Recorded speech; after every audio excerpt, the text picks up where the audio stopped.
Okay, Stephen, what are we looking at first of all? Okay, obviously the first part of the harvester we're looking at topping and defoliating the beet.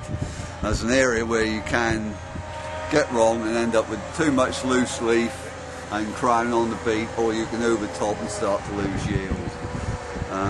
If I hand over Michael, just sort of some of the settings and the important bits to get the job right. This is the frails here, depth wheels up here to get the right height for taking the main bulk of the tops off.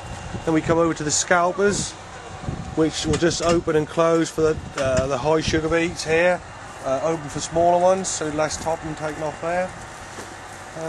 That's about basically it. The side spinner on here to spread the leaves at the side. And certainly as the season goes on, it's very important to have a good set of flails on, so you're getting good suction up to remove especially frosted leaf, which can hang around if you've got poor conditioned flails, which will then give poorer topping as a result. So that certainly later in the season is a very important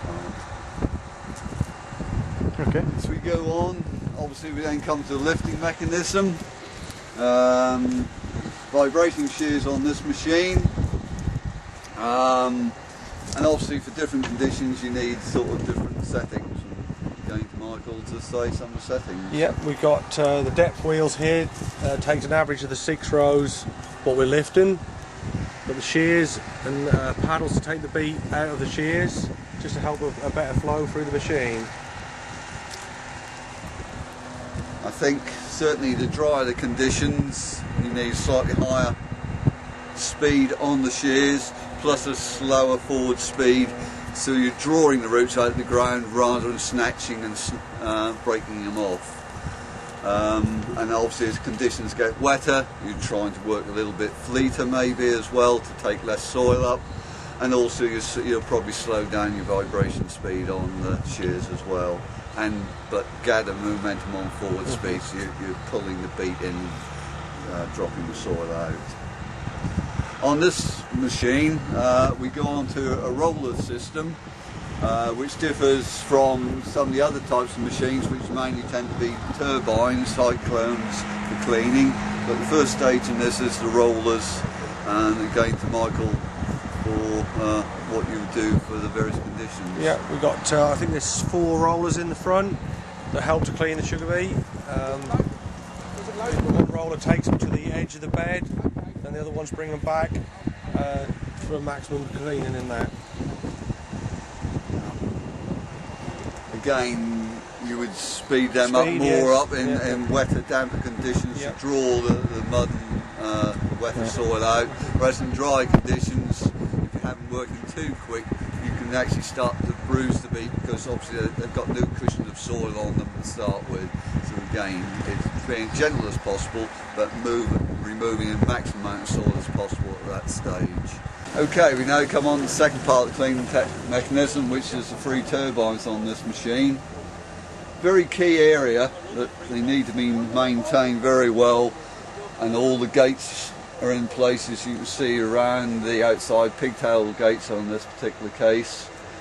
Again, you need sufficient area between the turbine to let the soil and top out, but not to let any beet out of the machine. And again, over to Michael, how he may set. This machine is a lot different to other machines. It's using more of the turbine to do the clean, and it's using the half of the turbine, where a lot of machines just uses a quarter of it. So you're using less turbines to do more cleaning on this machine. Okay. Yeah, it sort of takes an S path through, whereas other machines nearly take a straight route through. Yeah. But taking an S-shaped route, again, you have got to be exceptionally careful, because you are taking quite acute angles, that you get the speed of the turbines right, so you're not pushing too hard onto the outer gates, and you're cushioning beat on beat all the way through the machine. So you need to have a sufficient forward speed to keep the machine full. Quite often we go to fields for testing, and suddenly you'll find maybe one of the turbine fingers has been broken off, and you'll start to see odd beet down the field, or they can sometimes work loose as well on some machines, or you get a stone in here and breaks or bends one of these, and you can get losses out.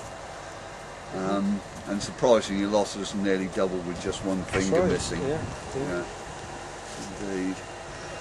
So cleaning is now complete.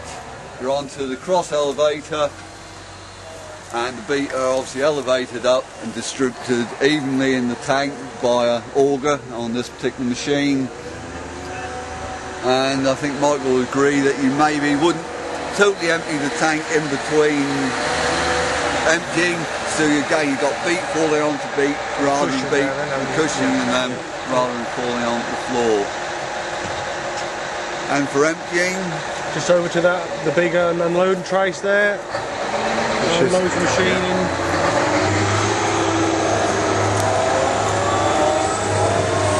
Unloads the machine into the trailer or onto the end of the headland, which is a big tank that the machine has got. Works well with the roper mouse, what cleans them on the side of the headland. Works quite well with that. And again, if you can keep tractors and trailers off the field and empty on the headland, obviously you've got less compaction, less wheelings, which is better for the following crops. And again, Mike, I'm sure, puts it as low as possible when he first starts to empty, again to minimise the drop height, and gradually raises it up, but all the time try and keep beet onto beet as long as possible.